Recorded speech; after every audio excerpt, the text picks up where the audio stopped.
Hi, my name is Riley James. I'm here to talk to you about why do people even lease a car. So people lease a car because it's more affordable and it's cheaper than buying or purchasing a car. But in the end, leasing a vehicle is more expensive than just buying a car. So leasing the car is a bad idea, as in the long run you're just renting the car and you have no equity built into the car. So first I'll begin with the history of leasing a car, why it's popular. Next would be the limitations of leasing, and finally why you're just basically renting the car. So let's just jump into the history of leasing a car. So who created leasing? The person who created leasing was Zolly Frank. She created long-term car leasing in 1914. So what is leasing? Leasing is an option available to help you get into a new car at less of a cost than if you were to finance it or buy it. So leasing is basically like renting. You pay for the car and at the end of the lease you return it. So why is leasing so popular? It allows people to get a more expensive car than they were and afford it compared to if they were to finance or buy the car. And at the end of the lease you can just return it and you don't have to worry about selling the car. So now that you know a little bit about the history of leasing a car, we'll go into the limitations of leasing. So one limitation of leasing is mileage. So on a lease, you're allowed a certain amount of miles per year, for example, like 10,000 miles, 12,000, and 15,000 miles.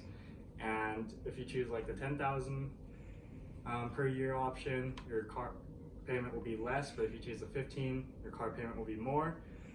But right now, in 2018, the average miles driven per year was 13,500. So if you choose the 10 to 12, you could expect a fee for going over the mileage allowed. So next is customization. Customization on a leased car is pretty limited, as dealerships like to keep the car pretty bone stock, because the more you modify or customize a car, the smaller the market is for someone to buy it. And dealerships like to keep that with stock. So another thing is you can't modify the engine on a leased vehicle, as it voids the warranty. So if you also financed or bought the vehicle, you're allowed to modify the engine and void the warranty if you want. But yeah, when you're renting or leasing a vehicle, you can't do that. Another thing is exiting the lease early. So if you exit the lease early, there's not really a lot of options for you compared to if you were to finance or buy it. Where if you finance and buy it, you can either sell it or trade it, and you won't have a penalty for getting out of that early. And with a lease, exiting out of it early, there's a lot of fees and penalties involved. For example, you may have to pay the remaining payments due on the lease, or cover the cost of the negative equity in the car. So while there can be many limitations and they can be restrictive, there are more you should consider, like you will never really own the car, and as long as you have a lease payment, you will always have a car payment. So next, basically your leasing is like renting. So you will have to give the car back in the end, and at the end of the lease you can either choose to buy the car or lease a new vehicle. And if you buy it, you can build up the equity and eventually own the car outright. But if you choose to lease a new vehicle, you have to give that old vehicle back.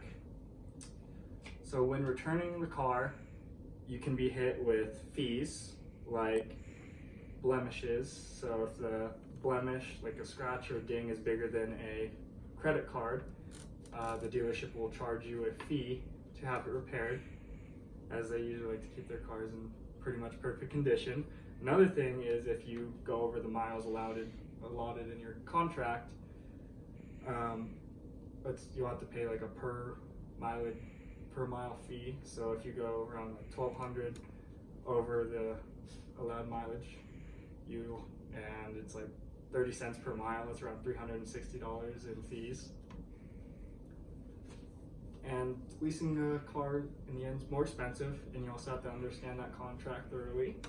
So you have to look very closely closely at the contract and what it's stating, and you have to understand everything, or you could get in a big hole with it in the end, like with the fees, and you will be forced to buy the car or put a lot more up front for the car, like if you get into a new lease. Another thing is the contract's different than financing, as you'll have like the residual value, which is at the end of the lease what you can buy or finance the car for, and also your taxes are included in your monthly fee or monthly payment. So now that we talked about how you're essentially renting the car, we'll just wrap everything up. So in the long run, it's not a good idea to lease a vehicle, as the cons outweigh the pros, and leasing will cost you more. And even though it sounds like it's a great deal and your payments will be lower than if you just bought it, it's really not a good idea.